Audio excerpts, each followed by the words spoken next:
Hello friends, അപ്പോൾ എല്ലാവർക്കും സുഖമല്ലേ? ഇന്ന് എമ്മി ഫേസ് കിച്ചണിൽ ഒരു അടിപൊളി ഫിഷ് ഫ്രൈ ആണ്. നല്ല അടിപൊളി ഒരു നെയ്മീൻ ഫിഷ് ഫ്രൈ. അപ്പോൾ വേഗം തന്നെ നമുക്കതിൻ്റെ മസാല ഒന്ന് റെഡിയാക്കിയാലോ?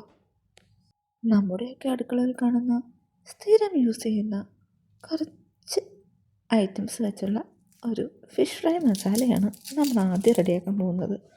അപ്പോൾ അതിനായി കുറച്ച് കുഞ്ഞുള്ളിയും പച്ചമുളകും ഇഞ്ചിയും വെളുത്തുള്ളിയും നമുക്കൊന്ന് ക്ലീൻ ചെയ്തെടുക്കാം. എന്നിട്ട് അതെല്ലാം കൂടെ ഒരു ജാറിലേക്ക് ഇടാം. ചതച്ചെടുക്കുന്നതിനെക്കാട്ടിയും ഇതിനെ ഒന്ന് പേസ്റ്റ് ആക്കുന്നതാണ് നല്ലത്.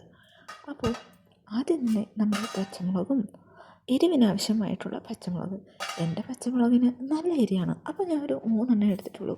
പിന്നെ കുറച്ച് കുഞ്ഞുള്ളിയും കുറച്ച് വെളുത്തുള്ളിയും പച്ചമുളകും, അതിൻ്റെ ഒപ്പം ഒരു കഷ്ണം ഇഞ്ചിയും, പിന്നെ കുറച്ച് ഉപ്പും കുറച്ച് മുളക് പൊടിയും കുറച്ച് മഞ്ഞൾപ്പൊടിയും പിന്നെ കുറച്ച് നാരങ്ങ നീരും ഒരല്പം വെളിച്ചെണ്ണയും കൂടെ ഒഴിച്ച് ആവശ്യത്തിന് വെള്ളം ഒഴിച്ച് നമുക്കിതിനെ ഒന്ന് പേസ്റ്റാക്കി എടുക്കാം.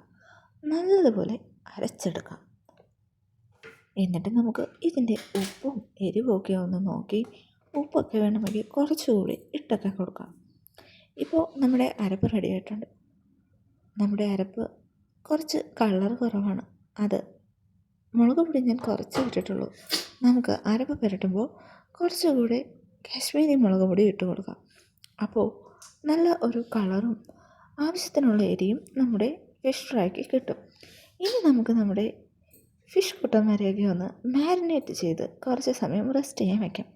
അതിനായിട്ട് ഞാൻ നമ്മുടെ കഴുകി വൃത്തിയാക്കി വച്ചിരിക്കുന്ന നെയ്മീൻ കുട്ടന്മാരെ ഒരു പാത്രത്തിലേക്ക് എടുത്തു.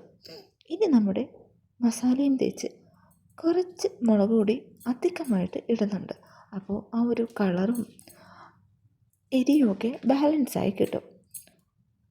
നമ്മുടെ ഫിഷൊക്കെ മാരിനേറ്റ് ചെയ്ത് റെഡിയാക്കിയിട്ടുണ്ട്. ഇനി നമുക്ക് ഇതിനെ കുറച്ച് നേരം ഒരു അരമണിക്കൂറെങ്കിലും ഒന്ന് റെഫ്രിജറേറ്റ് ചെയ്ത് ഇതിനൊന്ന് സെറ്റാക്കാൻ വയ്ക്കാം. ഇനി എന്താ, വേഗം തന്നെ ഒരു പാനൊക്കെ വെച്ച് കുറച്ച് വെളിച്ചെണ്ണയും ഒഴിച്ച് അതിൽ കുറച്ച് കറിവേപ്പിലേക്ക് ഇട്ട് ഒന്ന് പൊട്ടിച്ചെടുക്കാം.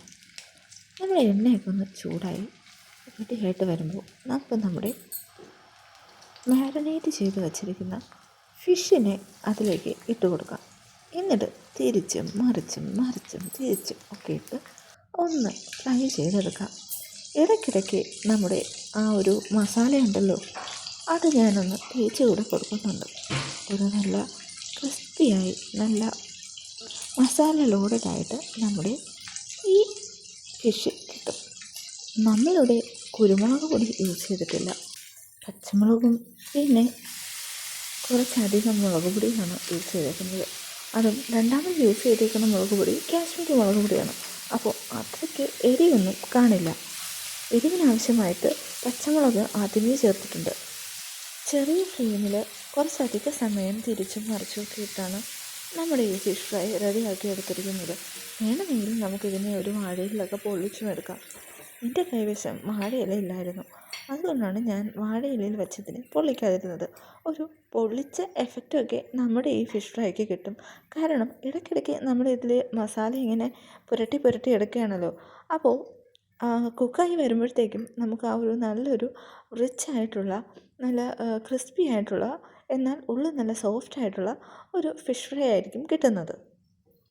ചോറിനൊപ്പവും പിന്നെ നല്ല അപ്പത്തിനൊപ്പമൊക്കെ നമ്മുടെ ഈ ഫിഷ് ഫ്രൈ അടിപൊളിയായിരിക്കും.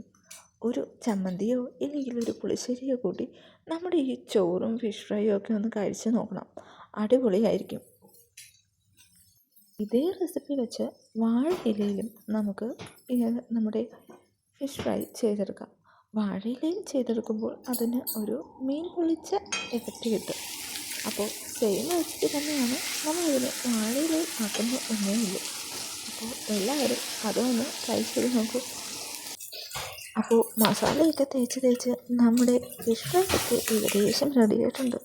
കണ്ടോ, നല്ലതുപോലെ മുരിഞ്ഞായിരുന്നത് നമ്മുടെ ഫിഷ് ഫ്രൈ റെഡി ആയിട്ടുണ്ട്. ഇനി നമുക്ക് ഒന്ന് സെർവ് ചെയ്താലോ? കുറച്ച് ചോറൊക്കെ വെച്ച് വേണം സെർവ് ചെയ്യാൻ. ഞാനിപ്പോൾ ചോറൊന്നും എടുത്തിട്ടില്ല. നമ്മുടെ ഈ ഫിഷ് ഫ്രൈ തന്നെ കുറച്ച് ഉള്ളിയും തക്കാളിയും ലെമണും ഒക്കെ ആയിട്ട് ഒന്ന് സ്ക്യൂസ് ചെയ്തൊക്കെ ഒഴിച്ച് ഒരു കഷ്ണം ആ ഫിഷിൽ നിന്ന് പൊട്ടിച്ചെടുത്ത് കുറച്ച് ഉള്ളിയും ഒക്കെ വെച്ചൊന്ന് കഴിക്കണം. എന്ത് ടേസ്റ്റാണെന്നോ. അപ്പോൾ എല്ലാവർക്കും എൻ്റെ ഫിഷ് ഫ്രൈ വീഡിയോ ഇഷ്ടപ്പെട്ടു എന്ന് വിചാരിക്കുന്നു. ഇഷ്ടപ്പെട്ടാൽ എല്ലാവരും ട്രൈ ചെയ്ത് നോക്കുക. നമുക്കൊരു ഫിഷ് ഫ്രൈ കഴിച്ചു നോക്കിയാലോ? നല്ല ചൂടുണ്ട് കേട്ടോ. അപ്പോൾ പയ്യെ നമുക്ക് ഒരു കഷ്ണം അതിൽ നിന്ന് അടർത്തിയെടുക്കാം. പുറമേ ക്രിസ്പി ആണെങ്കിലും ഉള്ളിൽ നല്ല സോഫ്റ്റാണ്. സോഫ്റ്റ് മാത്രമല്ല, നല്ല ഉപ്പും എരിവും പുളിയും ഒക്കെയുള്ള നല്ലൊരു ഫിഷ് ഫ്രൈ ആണ്. അപ്പോൾ എല്ലാവരും വീഡിയോ കണ്ട് സപ്പോർട്ട് ചെയ്യുക, കമൻറ്റ് ചെയ്യുക. ഞാൻ പോയി ഫിഷ് ഫ്രൈ ഒക്കെ കൂട്ടി ഒന്ന് ഊണ് കഴിച്ചിട്ട് വരാം. എല്ലാവർക്കും നല്ലൊരു ദിവസം ആശംസിക്കുന്നു. അടുത്ത വീഡിയോയുമായി ഉടനെ കാണാം.